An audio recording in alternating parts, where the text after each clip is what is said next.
എപ്പോഴും എല്ലാവരും പറയുന്നതാണ്, ഓ നിങ്ങൾ വലിയ ഓൺട്രപ്രണറാണ്, നിങ്ങൾ ഭയങ്കര ലക്കിയാണ്, അതാണ് ഇതാണെന്നൊക്കെ. പക്ഷെ ഒരു ഓൺട്രപ്രണറെ സംബന്ധിച്ച്, ഒരു സംരംഭകരെ സംബന്ധിച്ചിടത്തോളം അവർ നേരിടുന്ന കുറേ പ്രശ്നങ്ങളൊന്നും അവർ കാണുന്നില്ല.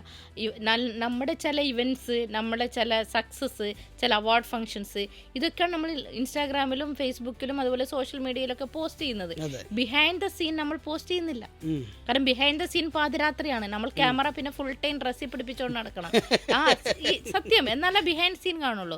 കാരണം എല്ലാവരും ഉറങ്ങുന്ന സമയത്ത് ഞാൻ പണിയെടുക്കുക, ഞാൻ ആ സമയത്തും, കാരണം നമ്മൾ ട്രാവലിംഗില്ല. അപ്പം മറ്റുള്ളവർ ഉറങ്ങുന്ന സമയത്ത് ഞാൻ ഈ കടന്ന് പ്രത്യേകിച്ച് ഇങ്ങനൊരു സിസ്റ്റത്തെ അതിന് ഇത്രയും റീച്ചിലോട്ട് കൊണ്ടുവരാനും ഇത് കറക്റ്റാണ്. എനിക്ക് ഒരുപാട് സോഷ്യൽ മീഡിയ പുള്ളിങ്, നെഗറ്റീവ്സ്, ബാക്കി സിസ്റ്റം ഓഫ് മെഡിസിൻസിലെ ആൾക്കാർ നമ്മളെ പുള്ളിയ, ഇങ്ങനെ ഒരുപാട് ഇഷ്യൂസ് എനിക്കുണ്ടായിട്ടുണ്ട്. ഈവൻ ഭയങ്കര ഇഷ്യൂസ് ഉണ്ടായിട്ടുണ്ട്. എൻ്റെ ക്ലിനിക്കിൻ്റെ നടത്തിപ്പിനെ പോലും ബാധിക്കുന്ന രൂപത്തിൽ ചില ആൾക്കാർ വന്നിട്ട് നിന്നിട്ടുണ്ട്. നമ്മുടെ അവിടെ നിന്ന ആൾക്കാർ, നമ്മുടെ അവിടെ മുമ്പ് വർക്ക് ചെയ്ത ആൾക്കാർ പോലും നമുക്കെതിരെ പ്രശ്നങ്ങൾ ഉണ്ടാക്കിയിട്ടുണ്ട്. പക്ഷെ എന്നിട്ട് പോലും നമ്മൾ ആസ് എ ഓൺട്രപ്രണർ എന്നുള്ള രീതിയിൽ നമ്മൾ നിൽക്കണമെങ്കിൽ അതിൽ ഒറ്റ ഇതേ ഉള്ളൂ, ഹാർഡ് വർക്കിംഗ്. ഇതിൽ ഒരു ഷോർട്ട് കട്ടും ഇല്ല.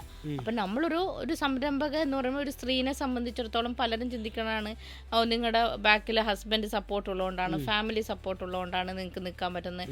ഞങ്ങൾക്കൊന്നും 5 കുട്ടികളുണ്ട്, 4 കുട്ടികളുണ്ട്, കുട്ടികളെ ഇട്ടിട്ട് എവിടെയും വരാൻ പറ്റത്തില്ല, എൻ്റർപ്രണർ ആവാൻ പറ്റത്തില്ല എന്ന് പറയും. പക്ഷെ എല്ലാവർക്കും പറ്റും. കാരണം നമുക്ക് അതിനോടുള്ള ഒരു പാഷൻ വേണം. ഫസ്റ്റ്ലി ആദ്യം വേണ്ട ഒരു പാഷൻ, പിന്നെ ഒരു ഡ്രീം ഉണ്ടാവുക.